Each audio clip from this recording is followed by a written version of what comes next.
नमस्कार दोस्तों, आज मैं आपको एक और कहानी सुनाने जा रही हूँ, माता पिता की सेवा। गांव के पनगढ़ पर 4 औरतें पानी भरने आई। पानी भरते भरते वे एक दूसरे से बातें करने लगी। चारों के एक एक पुत्र थे।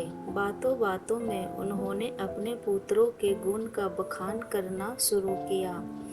पहली औरत बोली, मेरा पुत्र बहुत सुरीली बांसुरी बजाता है। जो भी उसकी बांसुरी सुनता है मंत्र मुग्ध हो जाता है।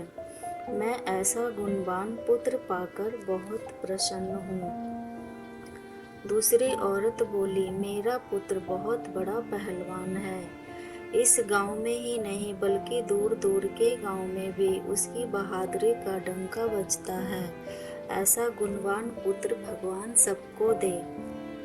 तीसरी औरत कहाँ पीछे रहने वाली थी, वह भी बोली, मेरा पुत्र कुशाग्र बुद्धि है, अधिक बुद्धिमान है। इससे पूरे गांव में ही नहीं लोग अपनी समस्याएं लेकर उसके पास आते हैं। मैं ऐसा पुत्र पाकर धन्य हो गई।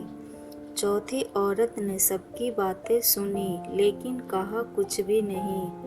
इस पर वे औरतें उससे कहने लगी, बहन तुम भी तो कुछ कहो। तुम्हारे पुत्र में क्या गुण है? कोई न कोई तो गुण अवश्य होगा।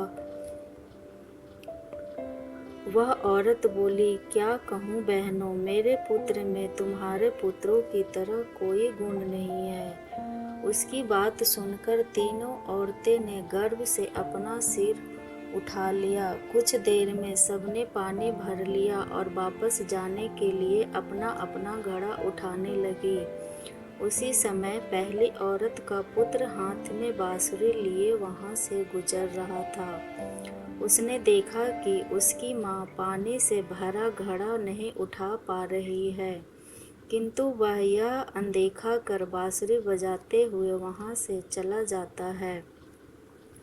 दूसरी औरत का पहलवान पुत्र कुछ ही दूरी पर मुद्दर घुमा रहा था। उसकी माँ कुएं से घड़ा उठाकर जैसे ही उतरी, उसका पैर फिसल गया। किसी प्रकार वह संभल गई, किंतु पहलवान पुत्र अपनी माँ को नज़रअंदाज कर देखने के बाद उसके पास नहीं गया और अपनी कसरत में लगा रहा। तीसरी औरत का पुत्र भी वहां से किताब पढ़ते हुए निकला। उसकी माँ ने उससे कहा, पुत्र मैं दोनों हाथों से घड़ा पकड़े हूँ, ये रस्सी जरा मेरे कंधे पर डाल दे। लेकिन वह अपनी माँ की बात अनसुनी कर वहाँ से चला गया। तभी चौथी औरत का पुत्र वहाँ आया। अपनी माँ के सिर पर घड़ा देख वह उसके पास गया और उसके सिर से घड़ा उतार कर अपने सिर पर रखकर चलने लगा। कुएं के पास बैठी एक बुढ़िया यह सब देख सुन रही थी। वह बोली, मुझे तो यहाँ बस एक ही गुणवान पुत्र नजर आ रहा है, वही जो अपने सिर पर घड़ा लिए जा रहा है।